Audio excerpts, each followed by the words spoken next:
ભાવનગર જિલ્લાના તળાજાના ટીમાણા ગામના જયપાલ પંડ્યા કાશ્મીરમાં થતા કેસરની ખેતી કરી તેમના ફાર્મ હાઉસમાં કરી રહ્યા છે। છેલ્લા 1 વર્ષથી યુટ્યુબ પર વિડીયો જોઈને તેમણે આ તાલીમ મેળવી હતી અને ઘરમાં કેસર ઉગાડ્યું હતું। જે બાદ તેમણે કાશ્મીરથી કેસરના બીજ લાવીને પોતાના ફાર્મ હાઉસમાં કોલ્ડ સ્ટોરેજ બનાવી કાશ્મીરના વાતાવરણ જેવું અને કેસરને અનુકૂળ આવે તેવું વાતાવરણ તૈયાર કર્યું હતું। હાલ તેઓ એરોપોનિક ટેકનોલોજીનો ઉપયોગ કરી તેમની મહેનત અને કોઠાસૂઝ થી કેસરની ખેતી કરી રહ્યા છે।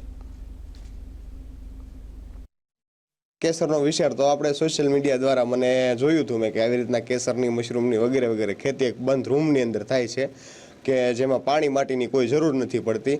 આધુનિક ટેકનોલોજીથી એટલે એને એરોપોનિક ટેકનોલોજીથી ખેતી કરવામાં આવે છે કાશ્મીરી કેસરની। તો મેં જોયું, પછી કાશ્મીર ગયો તો યુટ્યુબને એવું બધું, તો ત્યાં શ્રીનગરના પેમ્પરમાં જઈને ત્યાંથી બિયારણ લઈ આવ્યો અને ત્યાં બધા ટેમ્પરેચર જોયું, જાણ્યું કઈ રીતના થાય છે। તો છેલ્લા 2 વર્ષથી આની અંદર કેસરની ખેતી કરું છું।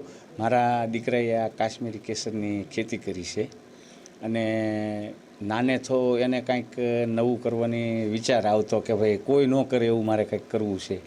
ખુદ ભણતો ખરો અને એને નોકરી પણ મળે એવું હતું, પણ એને કીધું કે નહીં, નોકરી કરીશ તો મારે ગમે એના કોઈ સાહેબ હશે એના દાબ દબાણમાં રહેવું પડે, ક્યારે રજા મળે ન મળે। એને કહેતા હું કંઈક પ્રાઇવેટ આવું મારો બિઝનેસ કરું।